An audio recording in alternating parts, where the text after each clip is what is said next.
একদিন বিশ্বনবী বললেন, বান্দার কোনো হক আল্লাহ কোনোদিন ছেড়ে দেয় না। আল্লাহর হক আল্লাহ মাফ করে, বান্দার হকের মাফ নাই। যদিও আমি নবী, আমার উপর যদি কোনো হক থাকে বলো, আমি দিয়ে দেব। কোন সাহাবী দাঁড়ায় না। এক সাহাবী দাঁড়িয়ে বললেন, নবী, যুদ্ধের ময়দানে চাবুক চালানোর সময়, লাঠি চালানোর সময় এক কাফেরকে মারতে যে আপনার লাঠির বাড়ি আমার পিঠের মধ্যে পড়েছে। আপনি যেহেতু এই কিসাসটা আদায় করতে চান, আপনার পিঠে আমি লাঠির বাড়ি মেরে এটারে শোধবোধ করে দিতে চাই। সাইয়েদনা ওমর ফারুক হাতের জামা এরকম করতে শুরু করছে, আয় এদিকে আয়, তোরে শোধবোধ করাই। বিশ্বনবী বললেন, ওমর রাখো, এটা বান্দার হক, মিটাতে দাও। বিশ্বনবী বললেন, আসো তুমি এসে আমার পেটে লাঠি দিয়ে চাবুক দিয়ে বাড়ি মারো। সাহাবী বলে, ও নবী, তখন দুর্ভিক্ষের সময়ের যুদ্ধ ছিল, আমাদের গায়ে জামা ছিল না। যখন আপনি আমার চাবুকটা পিঠের মধ্যে মেরেছেন, আমার পিঠে তখন জামা ছিল না। আপনি যদি যথা নিয়মে কিসাসটা আদায় করতে চান, আপনার জামাটা খুলেন, খালি পিঠের মধ্যে বাড়িটা মারিস। এবার ওমর ফারুককে ধরে কে? এদিকে আয় করে দেখাইতেছে। বিশ্বনবী বললেন, ওমর থামো, মারতে দাও। বিশ্বনবী উনার জুব্বাটা উপরের দিকে উঠালেন, পিঠের মধ্যে বাড়ি দেওয়ার জন্য ওই সাহাবীকে ডাকলেন। ওই সাহাবী বিশ্বনবীকে পিছন দিক থেকে জড়িয়ে ধরে ওই মোহরে নবুয়তের মধ্যে চুমু দিয়ে ফেলেছে। সাহাবী বললেন, নবী গো, এই নাটক করার জন্য আপনি আমারে মাফ করে দিয়েন। আপনি বিশ্বনবী, উদম গায়ে আপনারে দেখা যায় না, খালি গায়ে আপনারে দেখা যায় না। শুনেছি আপনার পিঠের মধ্যে মোহরে নবুয়ত আছে। অনেক দিনের সাধনা, জল্পনা কল্পনা, আপনার মোহরে নবুয়তে আমার ঠোঁটটা আমি লাগাবো। আপনার মোহরে নবুয়তের মধ্যে আমার ঠোঁটটা লাগিয়ে আমার ঠোঁটটারে আমি জাহান্নাম থেকে পরিত্রাণ করাবো। এজন্য প্ল্যান প্রোগ্রাম করে এতক্ষণ আপনার জামাটা খুলতে বলেছি। আপনার উপরে আমার কোনো হক নাই। আমার আব্বা মা, আমার সম্পদ, আমার জীবন আপনার জন্য কোরবান গো নবী। বিশ্বনবীর পিঠে বাম দিকে খাতামুন নবুওয়া ছিল, মাহরে নবুওয়া। কোন বর্ণনা এসেছে উনি এই মাহরে নবুওয়াত দিয়ে পিছন দিকে দেখতেন। বিশ্বনবী যখন নামাজ পড়তেন উনি বলতেন, ইস্তাকিমু ওয়া'তাদিলু ইয়ারহামুকুমুল্লাহ, কাতার সোজা করো, ফাঁকা জায়গা বন্ধ করে দাও, কারণ আমি সামনে যেমনি দেখি পেছনেও তেমনি দেখি। অনেকে বলেন বিশ্বনবী পেছনে দেখতেন এই মাহরে নবুওয়াতের জায়গাটা দিয়ে। এটা ছিল বিশ্বনবীর behind CC camera, behind close circuit camera. আল্লাহু আকবার। বিশ্বনবী ছাড়া কোন নবীর পিঠে এরকম মাহরে নবুওয়া ছিল নাকি? কথা বলেন। এজন্য ওই নবীরে গালি দিলে সহ্য হয়? কথা বলেন, সহ্য হয়? আবিয়াদুল ইবতাইন, বগল ছিল শুভ্র সাদা। আমাদের বগল কি সাদা? দুর্গন্ধ, কুৎসিত, কালো, তাই না? বিশ্বনবীরটা কালো? কথা কন, শুভ্র সাদা। আমরা দোয়া করি এভাবে। বিশ্বনবী মাঝে মাঝে দোয়া করতে করতে বৃষ্টির জন্য যখন দোয়া চাইতেন, আরাফার ময়দানে যখন দোয়া চাইতেন, দোয়া করতে করতে হাতটারে উপরের দিকে করতেন। সবাই এরকম হাত তোলেন, সবাই হাত তোলেন। বিশ্বনবী মাঝে মাঝে আবেগের চোটে এইখান থেকে হাতটা এই জায়গায় নিয়ে যেতেন। সুবহানাল্লাহ। বিশ্বনবী যখন হাত আবেগের চোটে উপরের দিকে উঠাতেন, বিশ্বনবীর বগল দেখা যেত। সাহাবারা বলতেন, হাত্তা ইয়ারা বায়াদু ইবতাইহি, এই সুযোগে আমরা দেখতাম ওনার বগলটা ধবধবে সাদা, কোনো দাগ ছিল না। মুস্তাওয়াল জাবিন, প্রশস্ত ললাট ছিল। আসাম্মুল আনফ, খাড়া নাক ছিল। বিশ্বনবীর নাক কিন্তু বোচা ছিল না। এরকম চাপটা নাকরে আপনারা কোম্পানিগঞ্জে কি বলেন? চাকমা কি নাক? হ্যাঁ, বুসা, নাক বুসা বা বোচা। বিশ্বনবীর নাক এই চাকমা স্টাইলে নাক ছিল না, খাড়া ছিল, খাড়া নাক ছিল। সুবহানাল্লাহ পড়েন। মুফাল্লিজুল আসনান, দাঁতগুলো ছিল পরিপাটি। বিশ্বনবীর দাঁতের দিকে তাকালে, বিশ্বনবীর হাসির দিকে তাকালে মনে হতো হাসিতে যেন মুক্তা ঝরে। বিশ্বনবী দেখতে কেমন ছিল আন্দাজ পাচ্ছেন না মোটামুটি? এই চমৎকার দেহটা নিয়ে যখন আয়নার সামনে দাঁড়াতেন, বিশ্বনবী জোস জোস পোজ দিতেন না। এখনকার ছেলেপেলেরা বলে আয়নার সামনে দাঁড়াইয়া দেই জোস জোস পোজ, আছে না নাই? বিশ্বনবী জোস জোস পোজ দিতেন না। বিশ্বনবী আয়নার সামনে দাঁড়িয়ে বলতেন, আল্লাহুম্মা হাসানতা খালকি ফাহসিন খুলুকি। ও আল্লাহ, আমার চেহারাটা যেমনি আপনি সুন্দর বানিয়েছেন, আমার হৃদয়টারেও সুন্দর করে দেন। What a attitude, what an attitude! কি অ্যাটিটিউড ছিল ওনার! আমরা আয়নার সামনে সেজে পড়ে দাঁড়ালে চুলকে সাইজ করি, পাং করি, স্টাইল করে, ডিজাইন করি। বিশ্বনবী সুন্দর চেহারাটা নিয়ে যখন আয়নার সামনে দাঁড়াতেন, বলতেন, আল্লাহ, আমার চেহারাটা যেমনি সাদা, হৃদয়টারও সাদা করে দেন। কিছু মানুষ আছে চেহারা সাদা, হৃদয় কালো, আছে না নাই? কিছু মানুষ আছে চেহারাটা কুচকুচে কালো, অন্তরটা সাদা, এমন মানুষও আছে না নাই? বিশ্বনবীর ভেতরও সাদা, বাহিরও সাদা। সুবহানাল্লাহ। আর এই সুন্দর সাদা দেহ নিয়ে আয়নায় দাঁড়িয়ে পড়তেন, আল্লাহ, চেহারা যেমনি সুন্দর, চরিত্রটাও সুন্দর করে দেয়। এজন্য আয়নার সামনে দাঁড়িয়ে এই দোয়ার দরকার আছে না নাই? পড়তে রাজি আছেন? মনে থাকবে না মাহফিল শেষ ভুলে যাবেন? মনে থাকবে? আয়নার সামনে আপনি যখন দাঁড়াবেন, আপনার স্ত্রী যখন দাঁড়াবে, আপনার বাচ্চারা যখন দাঁড়াবে, বলে দিবেন, বাবা, আয়নার সামনে দাঁড়ানোর দোয়া পড়ো। কত অসাধারণ দোয়া! পড়েন আওয়াজ করে আমার সাথে, আল্লাহুম্মা হাসানতা খালকি ফাহসিন খুলুকি। আল্লাহুম্মা হাসানতা খালকি ফাহসিন খুলুকি। এর মানে, আল্লাহ, আমার চেহারাটা করেছো সুন্দর, আমার আচরণ, আমার চরিত্রটাও সুন্দর করে দাও। চিৎকার করে পড়েন আমিন। তাহলে বিশ্বনবীর ব্যাপারে তিনটা কথা আমরা শুনবো বলেছিলাম, প্রথমটা শুনে ফেলেছি। মানে উনি দেখতে কেমন ছিলেন, উনি দেখতে কেমন ছিল, এর মধ্যে আমাদের আমলের কিছু নাই, শুধু বর্ণনা করা আর শোনা আর বিশ্বনবীকে ভালোবাসা, ঠিক কিনা? কারণ উনার না খাড়া, আমার তো খাড়া নাও হইতে পারে। উনি সুন্দর, আমি তো শ্যামলা হইতে পারি, কারণ এটা আল্লাহর দেয়া পরীক্ষা, ঠিক কিনা? দ্বিতীয় পয়েন্ট থেকে আমাদের আমল শুরু। দ্বিতীয় পয়েন্ট ছিল বিশ্বনবীর আচরণগত বৈশিষ্ট্য। আমার নবীর বিহেভিয়ার কেমন ছিল, কন্ডাক্ট সিস্টেম কেমন ছিল, ম্যানার কেমন ছিল, মানুষের সাথে কমিউনিকেশনটা কেমন ছিল, ব্যবহারিক জীবনটা কেমন ছিল, এগুলো আমল করার দরকার আছে না নাই? কষ্ট হচ্ছে? কষ্ট হচ্ছে? মনোযোগ আছে তো? মনোযোগ আছে না গেছে? আমরা এবার শুনবো বিশ্বনবীর আচরণ কেমন ছিল। বিশ্বনবী যখন রাস্তা দিয়ে হাঁটতেন, ইয়ামশি হাউনান, বিনয়ের সাথে হাঁটতেন। ইয়ামশি হাউনান, রহমানের বান্দারাও বিনয়ের সাথে রাস্তা দিয়ে হাঁটে, ঠিক কিনা? وعباد الرحمن الذين يمشون على الأرض هونا وإذا خاطبهم الجاهلون قالوا سلاما।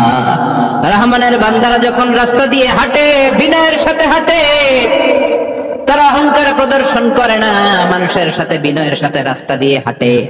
এজন্য রাস্তা দিয়ে যখন হাঁটবো, বিনয়ের সাথে হাঁটবো। রাজি আছেন তো? নাকি অহংকার প্রদর্শন করে হাঁটবেন? বিশেষ করে যুবকেরা, ৩-৪ জন যুবক একসাথে হলে রাস্তায় ওদের আর কারো হুঁশ জ্ঞান থাকে না। পুরো দুনিয়াটাই মনে হয় দুনিয়াটাই আমার, আছে না নাই? না, মুরব্বীকেও সম্মান করবা, মহিলাদেরকে সম্মান করবা, তোমার জায়গায় তুমি হাঁটবা, ভদ্রভাবে হাঁটবা। ভদ্রভাবে হাঁটার দরকার আছে না নাই? উনি মুরব্বী, একদিন উনিও তোমার মতো যুবক ছিল, ঠিক কিনা? এই যে আমার কালো দাড়ি, আজীবন কালো থাকবে? কথা বলেন। উনার সাদা দাড়ি, ছোটবেলায় মনে সাদা দাড়ি নিয়ে আসছিল না? হ্যাঁ, উনিও একদিন তাগড়া যুবক ছিল। উনিও কোম্পানিগঞ্জ বাজারে দাঁড়ালে লোকজন তাকিয়ে থাকতো, ঠিক কিনা? তার মানে রং ধরা যৌবন জং ধরে শেষ। যৌবন সব সময় থাকে না, সার্টেন একটা পিরিয়ডের জন্য আল্লাহ দিয়েছে। এজন্য যুবক ভাইরা, তোমাদের রক্ত গরম, তোমাদেরকে বিনয়ী হতে হবে বেশি, ঠিক কিনা? রাজি আছো তো সবাই? বিশ্বনবী বিনয়ের সাথে হাঁটতেন। ওয়াকানা ইয়াতাবাসসাম, সবসময় মুচকি হাসতেন। কি করতেন? মুচকি হাসেন তো আপনারা? হাসেন না? মুচকি হাসবেন, কারণ মুচকি হাসতে পয়সা লাগে না। লাগে? মুচকি হাসি দেন তো একটা। এই যে সবার এখন মুচকি হাসি, পয়সা লাগছে? কথা কর। তাবাসসুমুকা ফি ওয়াজহি আখিকা সাদাকা, you would smile to your brother, it's a charity. তুমি তোমার ভাইয়ের দিকে তাকিয়ে যে মুচকি হাসবে, এত সদকা দেওয়ার সওয়াব হয়ে যাবে।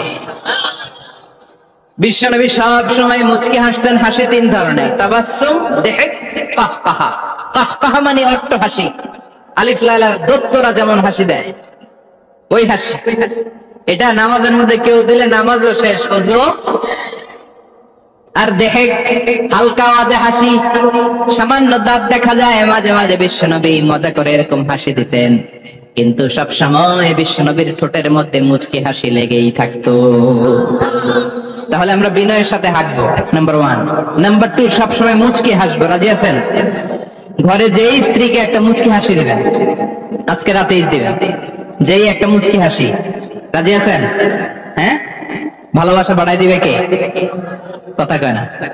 ভালোবাসার কথা আসলে আওয়াজ কমে যায়। ভালোবাসার কথাও কোরআনে আছে না নাই? আল্লাহু আকবার। ইযাল তাফাতা ইলতাফাতা জামিআন। বিশ্বনবীর যদি ডানে বায়ে কোথাও তাকানোর দরকার হতো, উনি আর চোখে তাকাতেন না। অনেকে এইভাবে বসে আছে, ডানে এমনি তাকায়, এমনি আছে না নাই? এইভাবে এমনি তাকায়, আছে না নাই? এইভাবে তাকানো যাবে না। বিশ্বনবী ডানে তাকানোর দরকার হলে ইলতাফাতা জামিআন, অ্যাবাউট টার্ন, ঘুরে যেতেন, ঘুরে এইভাবে তাকান। আবার বায়ে তাকানোর দরকার হলে বুকটা নিয়ে, শরীরটা নিয়ে ঘুরে যেতেন, এইভাবে তাকাতেন। সুবহানাল্লাহ পড়বেন না? আর চোখে তাকানো কি ভালো স্বভাব? বিশ্বনবী ইদাল তাফাতা ইলতাফাতা জামিআন, যেদিকে তাকাবেন ওদিকে ফুল্লি মনোনিবেশ করতেন, তারপরে তাকাতেন। সুবহানাল্লাহ পড়েন। ওয়া কানা মুস্তাহিয়ান, লাজুক ছিলেন, বেশ লাজুক। এখন সমাজে লাজুকতা নাই, লাজ শরম আমরা হারাতে বসেছি, ঠিক কিনা? বিশ্বনবী আসাদ্দু হায়াআন মিনাল আযরা ফি খিদরিহা, যেই মেয়েদের বিয়ে হয় নাই, এমন ভার্জিন নারী, কুমারী নারী যারা পর্দার ভেতরে অনেক লাজুক হয়ে বসে থাকে, বিশ্বনবী পর্দার আড়ালে ওই কুমারী নারীদের চাইতেও বেশি লাজুক ছিলেন। এত লাজুক ছিলেন, এত লাজুক ছিলেন, লজ্জা পেলে চেহারাটা বিশ্বনবী লাল হয়ে যেত। ছোট্টবেলায় হালিমাতুস সাদিয়ার বাড়িতে যখন দুধ খেতে গিয়েছিলেন, বিশ্বনবীর দুধ মা হালিমাতুস সাদিয়া বলে, এই কুরাইশি মুহাম্মদ ছেলেটাকে কখনো কাঁদতে দেখি নাই। ক্ষুধা লাগলেও কাঁদে না, ব্যথা পেলেও কাঁদে না, শুধু লজ্জাস্থানের জায়গা থেকে কাপড়টা একটু সরে গেলে ছোট্ট মুহাম্মদ চিৎকার দিয়ে ওঠে। কি বোঝে সে? ক্ষুধা লাগলেও কাঁদতো না, ব্যথা পেলেও কাঁদতো না, লজ্জাস্থানের জায়গা থেকে কাপড় সরে গেলে বিশ্বনবী চিৎকার দিয়ে উঠতেন। সুবহানাল্লাহ পড়েন। এজন্য লজ্জা শরমের দরকার আছে না নাই? ইযা লাম তাস্তাহি ফাসনা মা শি'তা, যদি লজ্জা শরম না থাকে, যা মন চায় তাই করতে পারো। এটা আমাদের বাংলাদেশে ব্যাপক। লাজ শরম কিচ্ছু নাই, যে যেটার যোগ্য না সে সেইটা করতে যায়, ঠিক কিনা? এই যে হিরো আলমের মনোনয়ন নিয়ে টানাটানি, কোন লজ্জা শরম আছে? আমার যোগ্যতা থাকতে হবে না? আমাকে রাজনীতি জানতে হবে না? আমাকে যদি আজকে বলে মিজানুর রহমান আজহারি আপনি অনেক কোয়ালিফাইড লোক, আপনি কালকেই দেশের প্রধানমন্ত্রী, আমি ওই জায়গায় বেহুশ, কারণ আমার নাই কোনো রাজনৈতিক জ্ঞান, নাই কোনো ডিপ্লোম্যাটিক জ্ঞান, নাই কোনো কূটনৈতিক জ্ঞান, এই কাজ আমার নয়। এজন্য লাজুকতার বড় দরকার। যেখানে যার বসা দরকার সে সেখানে যাবে। কিয়ামতের আগে যেই লোক যেই চেয়ারে বসার দরকার ওই লোক ওই চেয়ারে বসবে না। এটা হলো কিয়ামতের আলামত। জোরে কোন ঠিক কিনা? সভাপতি হওয়ার যোগ্যতা নাই, সভাপতি হয়, আছে না নাই? সেক্রেটারি হওয়ার যোগ্যতা নাই, সেক্রেটারি হয়, এরকম সমাজে আছে না নাই? নেতা হওয়ার যোগ্যতা নাই, নেতা হয়, আছে না নাই? সবগুলো কিয়ামতের আলামত। আমার বিশ্বনবী এমন লাজুক ছিলেন, বিশ্বনবীর মতো এমন লাজুক নবী আর কেউ ছিল নাকি? কথা বলেন। ওয়াকানা আসহাবুল মাইমানা, বিশ্বনবী ডানপন্থী ছিলেন। কি পন্থী? কি পন্থী? মুষ্টিবদ্ধ ডান হাতটাকে এরকম উপরের দিকে করেন আর চিৎকার করে বলেন, বিশ্বনবী কোন পন্থী ছিল? আমরা কোন পন্থী? জান্নাতে কারা ঢুকবে? কোন বামপন্থীর স্থান জান্নাতের ভেতরে হবে? চিৎকার করে বলেন, কোন নাস্তিক জান্নাতে ঢুকতে পারবে? এজন্য নবীদের মতো ডানপন্থী হতে হবে। যেরকম ঠিক কিনা? বিশ্বনবী সব ভালো কাজগুলো ডান দিক দিয়ে করতে পছন্দ করতেন। জামা পরলে ডান দিক দিয়ে, খাবার বিতরণ করলে ডান দিক দিয়ে, মুসাফা করা শুরু করলে ডান দিক দিয়ে, ডান দিক দিয়ে ভালো কাজ বিশ্বনবী পছন্দ করতেন। সুবহানাল্লাহ পড়েন। আসহাবুল মাইমানা, বিশ্বনবী মেহমানদারি করতে পছন্দ করতেন। আমরা করি তো? মেহমানদারি করান? মেহমান ঘরে আসলে ভালো লাগে? খারাপ লাগে কার কার দেখি? সবার ভালো লাগে, কিন্তু আমরা অনেকে খুশি হই না। মেহমান আসলে নাখুশ হই, নিজেই খাইতে পাই না। মেহমান আইছে কে? খাওয়ানো করতে, খাওন নাই, যেন ও খাওন বানাইছে। খাওন পাঠায় কে? রিজিক দেয় কে? গোটা বিশ্বের সবাই মিলে আমরা একটা চাল বানাতে পারবো নাকি? ও মিয়া চাইনিজ চাল না, চাইনিজ ডিম না, ওগুলো সবাই পারে, ঠিক কিনা? আল্লাহর বানানো ন্যাচারাল চাল, গাছের মধ্যে হওয়া যেই চাল, ধান আল্লাহ তৈরি করেছে, এরকম ধান, এরকম একটা পেয়ারা, এরকম ছোট্ট একটা কমলার টুকরা গোটা বিশ্বের সবাই মিলে বানাতে পারে নাকি? এজন্য রিজিকের মালিক কে? মেহমান আপনার রিজিকে ভাগ বসাতে আসে না, সে তো তার রিজিক নিয়ে আসে, সে আরো এসে আপনার রিজিকে বরকত ঢুকিয়ে দিয়ে যায়। চিল্লা এখন ঠিক কিনা? কারণ আমরা বরকতে বিশ্বাসী। বরকত বিশ্বাস করেন? 5 লাখ টাকা মাসে কামাই, ডাইন হাতে বা হাতে, আছে না নাই? হালাল হারাম ইচ্ছা মতো কামাই, মাস শেষে কিচ্ছু থাকে না, এরকম ডাকাইত আছে না নাই? হসপিটালের একটা বিল পরিশোধ করতে 3 লাখ চলে যায়, ঋণের বোঝায় জর্জরিত, রাতে ঘুম নাই, তার মানে বরকত নাই। আরেকজনের বেতন 20,000, কয় হাজার? বাড়ি ভাড়া 6,000, বাজার খরচ 6,000, ছেলে মেয়ের স্কুলের বেতন 6,000, বেড়ায় দান করে আরো 1,000, আরো থাকে। সুবহানাল্লাহ পড়েন। দিস ইজ কল্ড বারাকা। 20,000 বেতনের ভিতরে বারাকা ছিল, 5 লক্ষ ইনকাম, 1 টাকাও নাই, ঠিক কিনা? এজন্য কোটি টাকার মালিক দেখলে মনে করবেন না অনেক সুখ। এই দুনিয়ার জীবনটা ধোঁকা, মোহাচ্ছন্ন হয়ে আছি আমরা, এটা ধোঁকা, এটা মরিচিকা, এটা চাকচিক্যময় একটা জায়গা। মৃত্যুর পর মনে হবে একটা দুঃস্বপ্ন ঘটেছিল আমাদের, বিশাল এক জগৎ পড়ে আছে সামনে। দুনিয়াটাই ধোঁকা, দুনিয়াটাই মোহের জায়গা, আমরা সবাই মোহাচ্ছন্ন হয়ে আছি। দুনিয়ার উদাহরণ হলো 3টা লাশ আর 4টা স্বর্ণের টুকরার সমাজ। 3 জন যুবক কাজের জন্য বেরিয়েছে, পথিমধ্যে 4টা স্বর্ণের টুকরা পেয়েছে। যুবক কয়টা? স্বর্ণ পাইছে কয়টা? মহা খুশি, খুশিতে বাকবাকুম, 4টা স্বর্ণের বড় বড় টুকরা পেয়েছে। আমরা আজীবন খেলে বসে খেয়ে যেতে পারবো, কিচ্ছু লাগবে না আমাদের। 3 বন্ধু বলে ভাগ করি, আরেকজন বলে ক্ষুধা লাগছে, একজন যা বাজার থেকে রুটি কিনে নিয়ে আয়, খাওয়ার পরে ভাগ করবো। একজন রুটি কিনতে গেল, শয়তান 2টারে বুঝায়, ওইটারে মারতে পারলে ভাগ বাটোয়ারা সহজ হবে, তোরা 2 জন স্বর্ণ 4টা, তুই নিবি 2টা, ও নিবে 2টা, হিসাব সহজ না? 2 বন্ধু প্ল্যান করছে, ওইটারে মাইরা তুই 2টা আমি 2টা। যেটা রুটি আনতে গেছে প্ল্যান করেছে, রুটির মধ্যে বিষ মিশায় নেই, কি মিশাবো? বিষ। তাহলে বিষ খাওয়া রুটি খেয়ে ওই 2টা শেষ, সব পাবে আমি পাবো, ভাগাভাগির কিছু নাই, সব যাবে আমার কাছে। 4টা স্বর্ণের টুকরার মালিক আমি, রুটির মধ্যে বিষ মেখে নিয়ে এসেছে। ওই 2 বন্ধু প্ল্যান অনুযায়ী ওইটার ধরে মেরে ফেলছে। এবার মহা খুশি, এক বন্ধু কয় এবার তো ভাগ বটর আর কিছু নাই, তুই 2টা আমি 2টা, আগে খাইয়া লইস। আগে খাওয়ার পরে এই 2টাও নাই। 3টা লাশ, 4টা স্বর্ণের টুকরা, এটাই তো দুনিয়ার জীবন, ঠিক কিনা? আসল জীবন কবর থেকে শুরু হবে, কোন ঠিক কিনা? একদিন মাটির ভেতরে হবে ঘরে মন আমার, কেন বাঁধো দালান ঘরে মন আমার, কেন বাঁধো দালান ঘর, ঠিক কিনা? দুনিয়ার জীবন আসল জীবন না, এটা মরিচিকা, এটা ধোঁকা, এটা মোহ, এটা শয়তানের চাকচিক্য। আসল জীবন কবরের জীবন, আসল জীবন সামনে পড়ে আছে, এজন্য বরকতে বিশ্বাস করি আমরা, ঠিক কিনা? ল্যান্ড ক্রুজার দাপিয়ে বেড়ায়, বড় বড় টাওয়ারের মালিক, অনেক সম্পদের মালিক, এটা দেখেই মনে করবেন না অনেক সুখে আছে, ঘরে যেয়ে দেখেন কোনো সুখ নাই, ঠিক কিনা? সাধারণত টাকা যার বেশি দুঃখ তার বেশি, টাকা যার কম সুখ তার বেশি। সুবহানাল্লাহ পড়েন। আল কানাআতু মিনাল ইসলাম। এজন্য আমার শ্রমিক ভাইয়েরা, আপনাদের 1 পা জান্নাতে এমনি ঢুকে আছে। নামাজ পড়বেন, মা বাবার খেদমত করবেন, ইসলামের নিয়মগুলো মানবেন, 2য় পাটাও জান্নাতে ঢুকায় দিবে কে?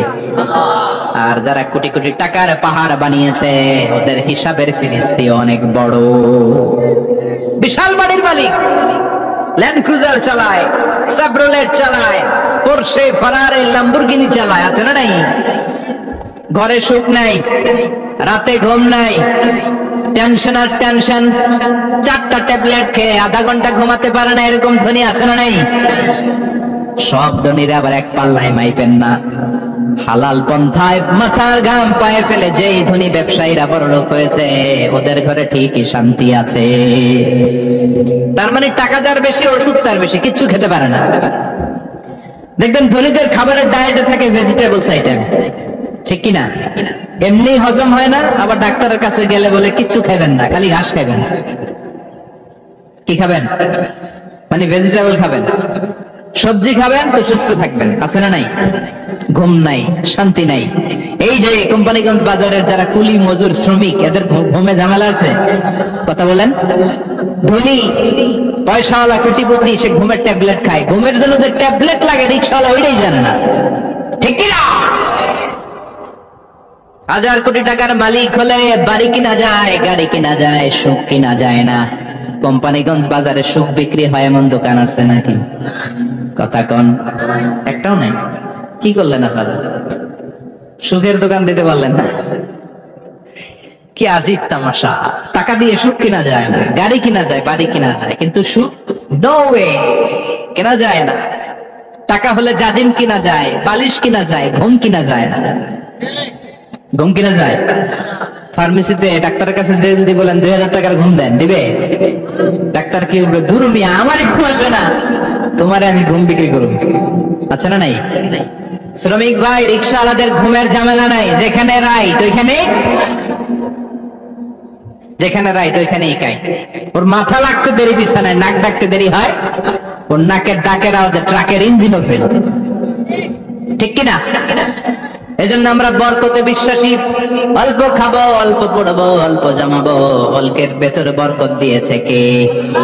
এজন্য মেহমান আসলে বিশ্বনবী খুশি হতেন, আমরাও মেহমান আসলে খুশি হব। রাজি আছি না নাই? সবাই রাজি? মেহমানদারি করাবেন তো? এরপরে বিশ্বনবী ইনসাফ করতেন। কি করতেন? ইনসাফ করতেন। বিচার করার সময় বিশ্বনবী ইনসাফ করতেন। গোটা বিশ্বকে ইনসাফ শিখিয়েছেন বিশ্বনবী। আমাদের দেশেও তো ইনসাফ হয় না? হাইকোর্টে, সুপ্রিম কোর্টে, গ্রাম্য সালিশে আছে, আছে। আহকামুল হাকিমিনের দরবারে সবগুলো বিচার আবার বসবে। চিল্লায় বলেন ঠিক কিনা? আমি দুনিয়াতে বিচারপতি বিচারের রায় দেয়, ওই বিচারপতিরও বিচার আছে না নাই? সবচেয়ে বড় বিচারপতির নাম কি? বিশ্বনবী ইনসাফ করে গোটা বিশ্বকে দেখিয়ে গেলেন কেমন করে বিচার করতে হয়। বিশ্বনবীর কাছে কখনো বিচার আসলে বিশ্বনবী দুই পক্ষের কথা শুনে রায় দিতেন। পড়েন সুবহানাল্লাহ।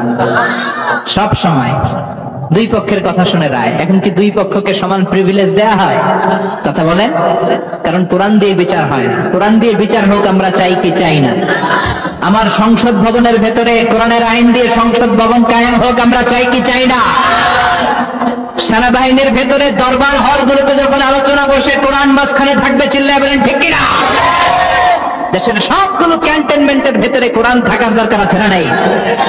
সবগুলো আদালতের ভেতরে কোরআন থাকার দরকার আছে না নাই? কোরআনের আইন অনুযায়ী আমার দেশের সব নিয়ম কারণ চলবে আমরা চাই কি চাই না? এই কোরআনের আইনের বিরুদ্ধে যদি কোনো আইন পাশ করা হয় আমরা ওই আইনের বিরুদ্ধে চিৎকার করে বলেন ঠিক কিনা? আমরা এই কোরআনের জন্য সব বাজি রাখতে রাজি আছি, আমরা জীবন বাজি রাখতে রাজি আছি, আমরা দেহের তাজা রক্ত বিলিয়ে দিতে রাজি আছি। যারা বলেন ঠিক কিনা? কোরআনের জন্য কে কে ময়দানে থাকতে রাজি আছেন? হাত উঁচু করে আল্লাহর দেখা।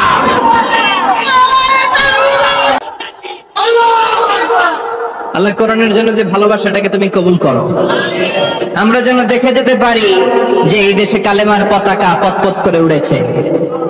আমরা যারা ইসলামের পক্ষে, এটাই আমাদের অপরাধ। আমরা ইসলামকে একটা বিজয়ী শক্তি হিসেবে দেখতে চাই, আমরা ইসলামকে পার্লামেন্টের ভেতরে দেখতে চাই, আমরা কালিমার পতাকা পতপত করে উঠছে এটা দেখে যেতে মরতে চাই। চিল্লায় বলেন ঠিক কিনা?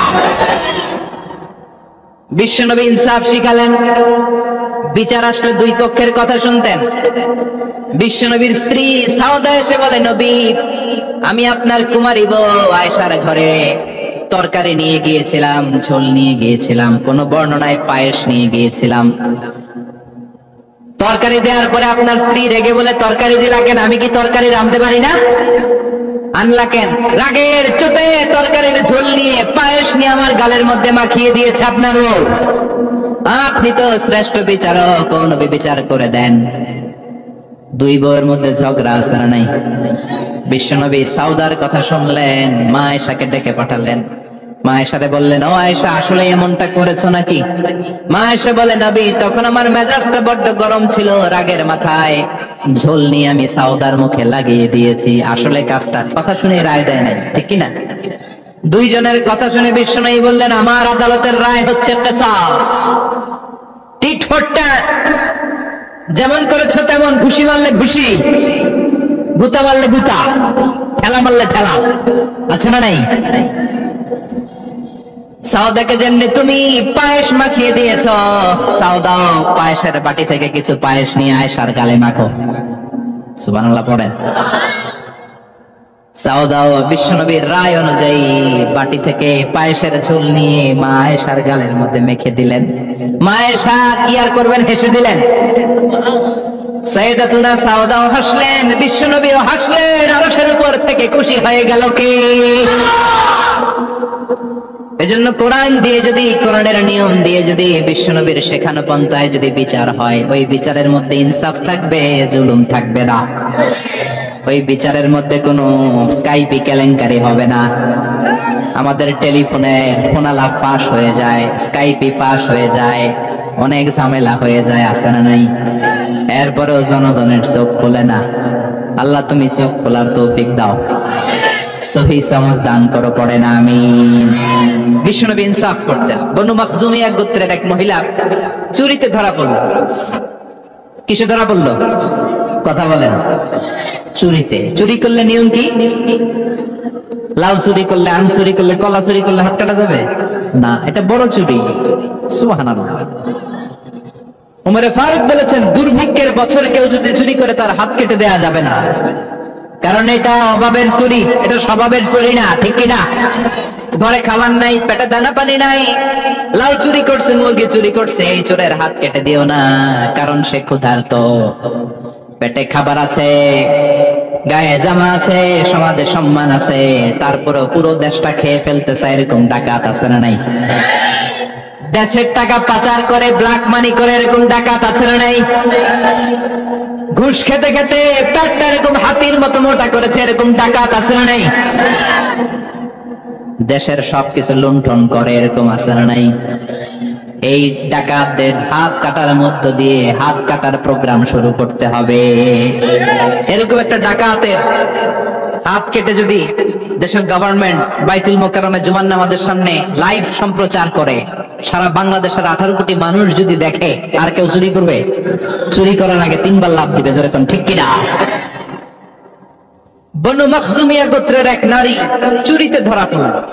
ভেরি প্রেস্টিজিয়াস এন্ড ডিগনিফাইড ফ্যামিলির মেয়ে। এলাকায় সম্ভ্রান্ত কিছু ফ্যামিলি থাকে না, এরকম বড় ফ্যামিলির মেয়ে। সব সাহাবারা বলল, এখন যদি নবী হাত কেটে দেয় মদিনাতে তো মারামারি হবে। ওসামা বিন যায়েদকে বলল, ওসামা, তুমি বিশ্বনবীর সবচেয়ে প্রিয় পাত্র, হুব্বু রাসূলিল্লাহ, তুমি যাও বিশ্বনবীরে বলো হাত যেন কেটে না দেয়। ওসামা যে বলে, নবী গো, সব সাহাবারা বলেছে এই মেয়ের হাত কাটলে মদিনায় ঝামেলা হবে, হাত কেটে দিয়েন না। এই কথা শুনে বিশ্বনবীর চেহারাটারে লাল করে দিল কে? বিশ্বনবী বললেন, ওসামা, কোত্থেকে এত বড় স্পর্ধা পেলি রে তুই ওসামা? এই আইনটা তো আমি বানাই নাই, আরশের উপর থেকে এই আইনটা নাযিল করেছে কে? আস-সারিকু ওয়াস-সারিকাতু ফাকতাউ আইদিয়াহুমা জাযাআন বিমা কাসাবা নাকালাম মিনাল্লাহ ওয়াল্লাহু আজিজুন হাকীম। সুবহানাল্লাহ পড়েন। If anyone steal something very precious from the society, from house, the government should cut down his right hand. দামি কিছু চুরি করলে গভর্নমেন্ট কাটবে, আমরা কাটতে পারবো? এটা সরকারের কাজ, সরকার ডান হাত কেটে দিবে। ওসামা, এটা আল্লাহর আইন। কেমন করে আল্লাহর আইনে তুমি সুপারিশ করতে আসো? কোন বনু মাখজুমিয়া গোত্রের মেয়ে? ওই মেয়ে তো দূরের কথা, আমার কলিজার টুকরা ফাতেমাও যদি চুরি করে, আমি রামদা নিয়ে ফাতেমার ডান হাতটা এক কোপ দিয়ে কেটে দিতে এক মুহূর্ত দেরি করব না রে ওসামা। জাস্টিস, ইনসাফ শিখে নাও। কেমন করে প্রতিষ্ঠা করেছে বিশ্বনবী, চিৎকার করে বলেন ঠিক কিনা? এগুলো হচ্ছে বিশ্বনবীর অভ্যাস, আচরণ। বিশ্বনবী ধীরস্থির ভাবে কথা বলতেন, তাড়াহুড়ো করতেন না। সাহাবারা বলতেন বিশ্বনবী যখন কথা বলতেন প্রতিটা শব্দ আলাদা করা যেত, প্রতিটা অক্ষর আলাদা করা যেত। আল্লাহু আকবার।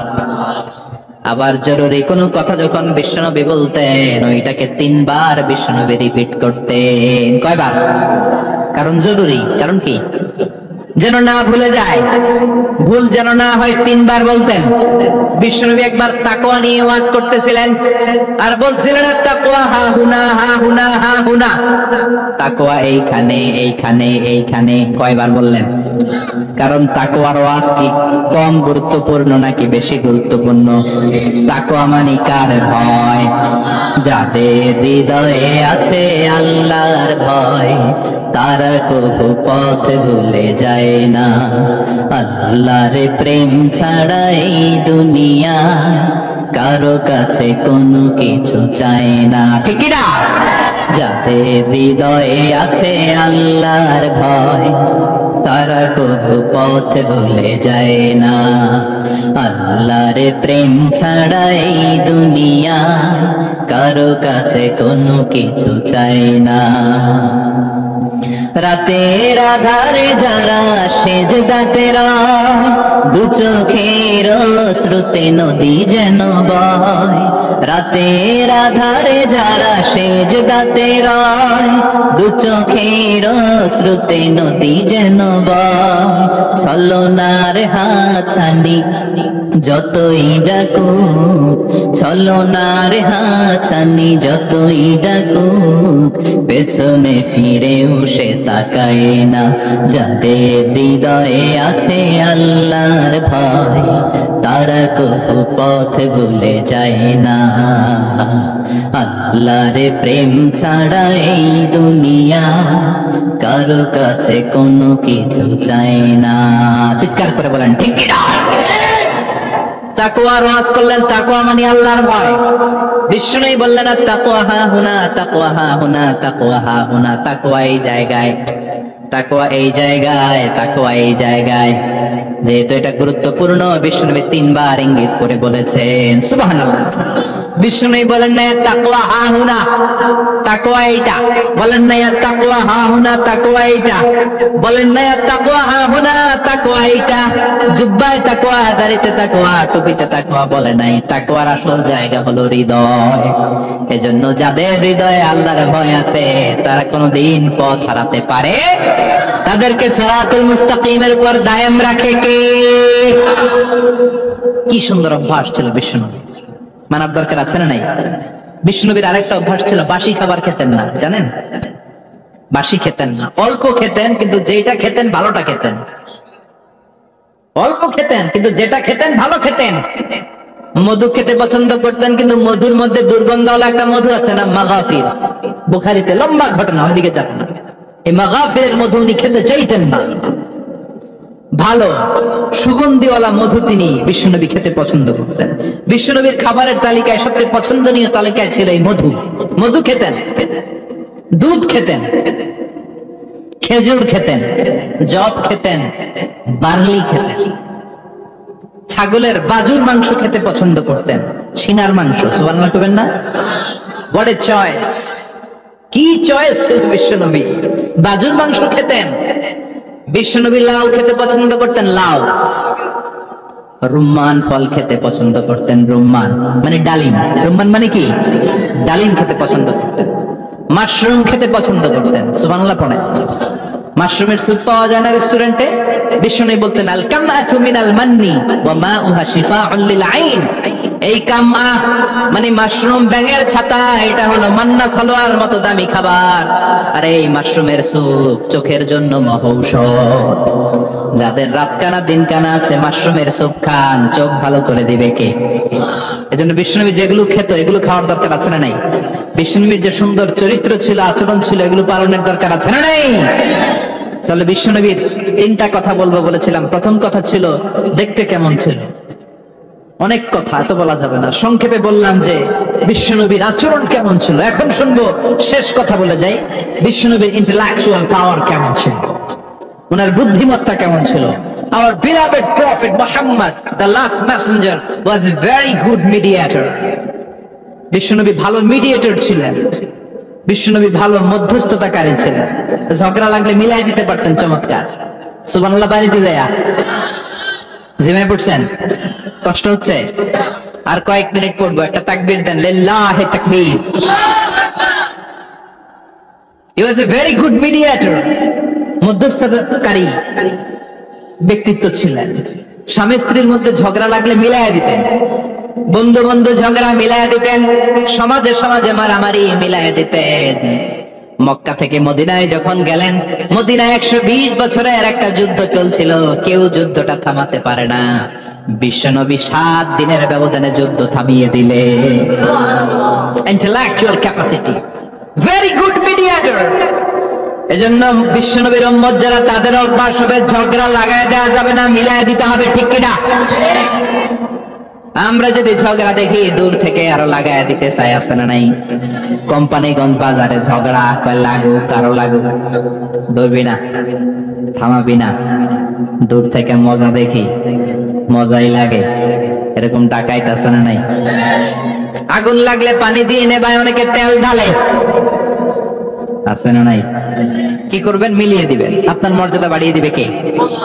বিশ্বনবী ভেরি গুড মিডিয়েটর ছিলেন। বিশ্বনবী লজিক্যাল এবং রেশনাল ছিলেন, বুদ্ধিমত্তাকে কাজে লাগাতেন। এক সাহাবী এসে বলেন, নবী ইযান লি বিজিনা, আমারে জিনার অনুমতি দেন।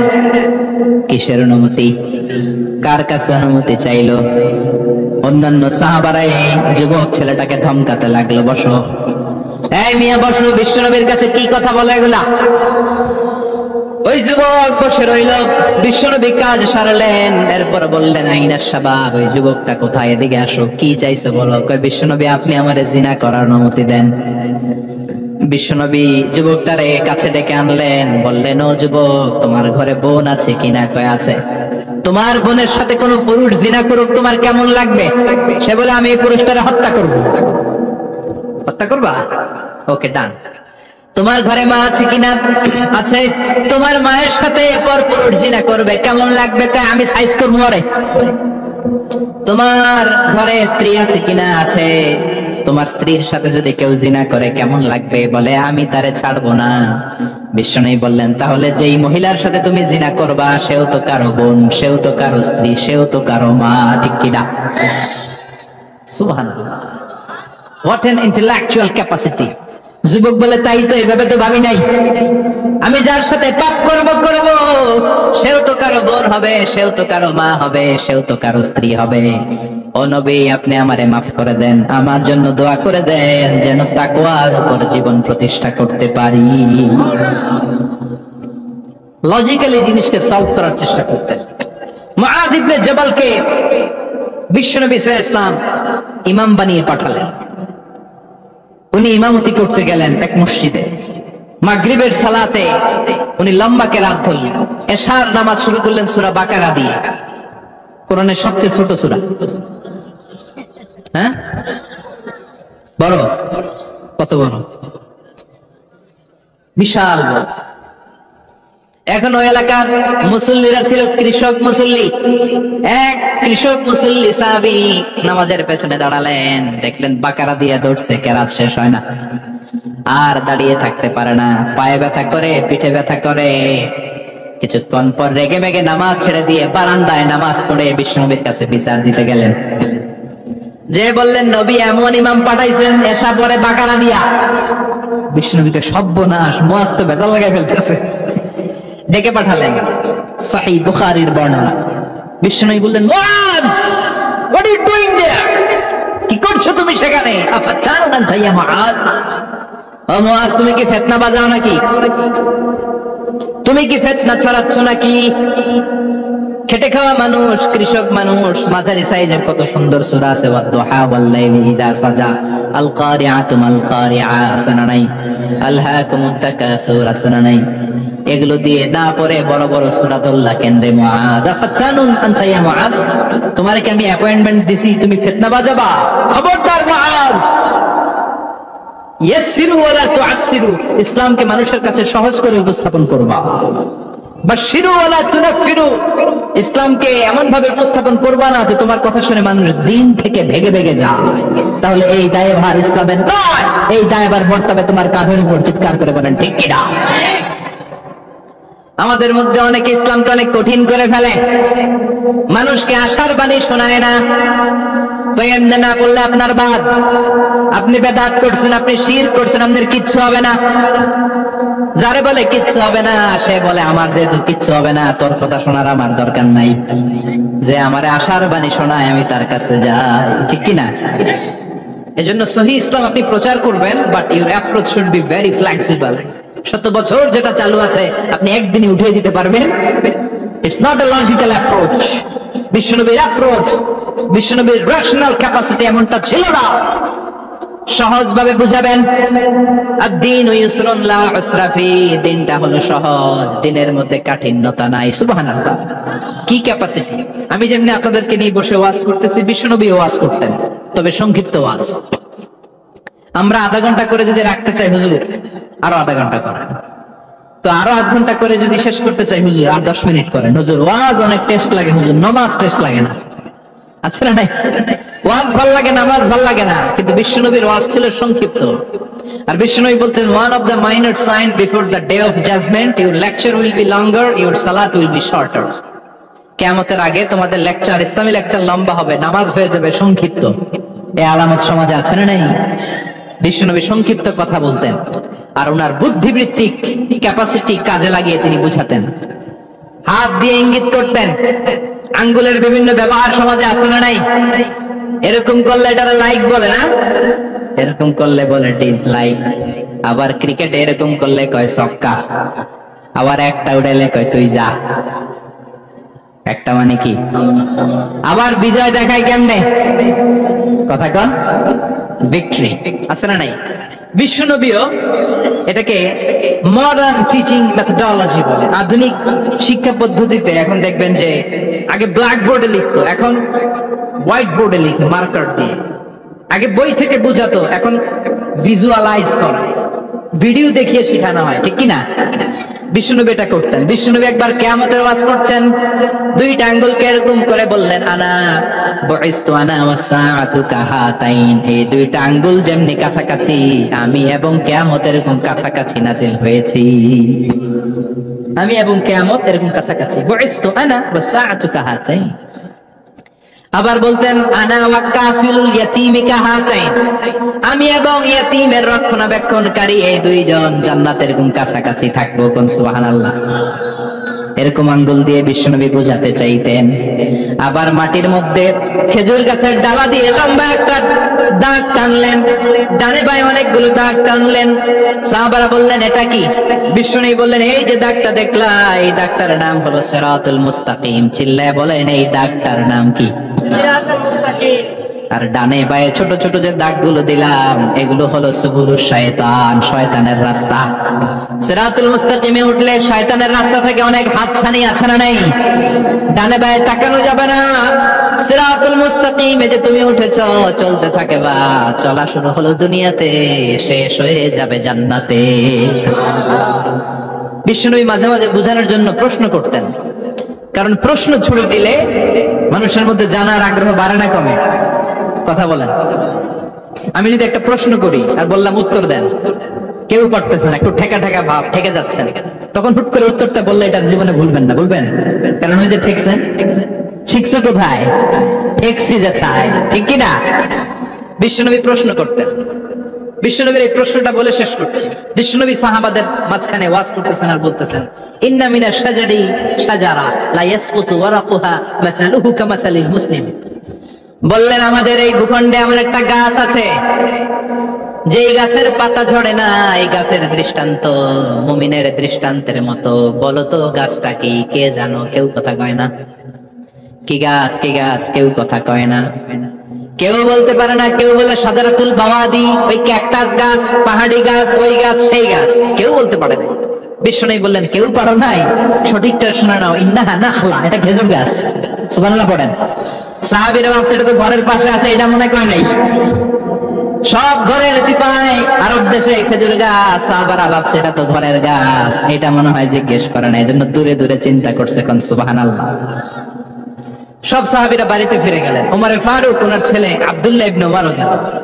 আব্দুল্লাহ বলে, আব্বা, বিষ্ণু যে জিজ্ঞেস করেছিল বলতো কোন গাছের পাতা ঝরে না, যে গাছের দৃষ্টান্ত মুমিনের দৃষ্টান্তের মতো, আপনারা কেউ পারেন নাই, আমি কিন্তু জানতাম এটা খেজুর গাছ।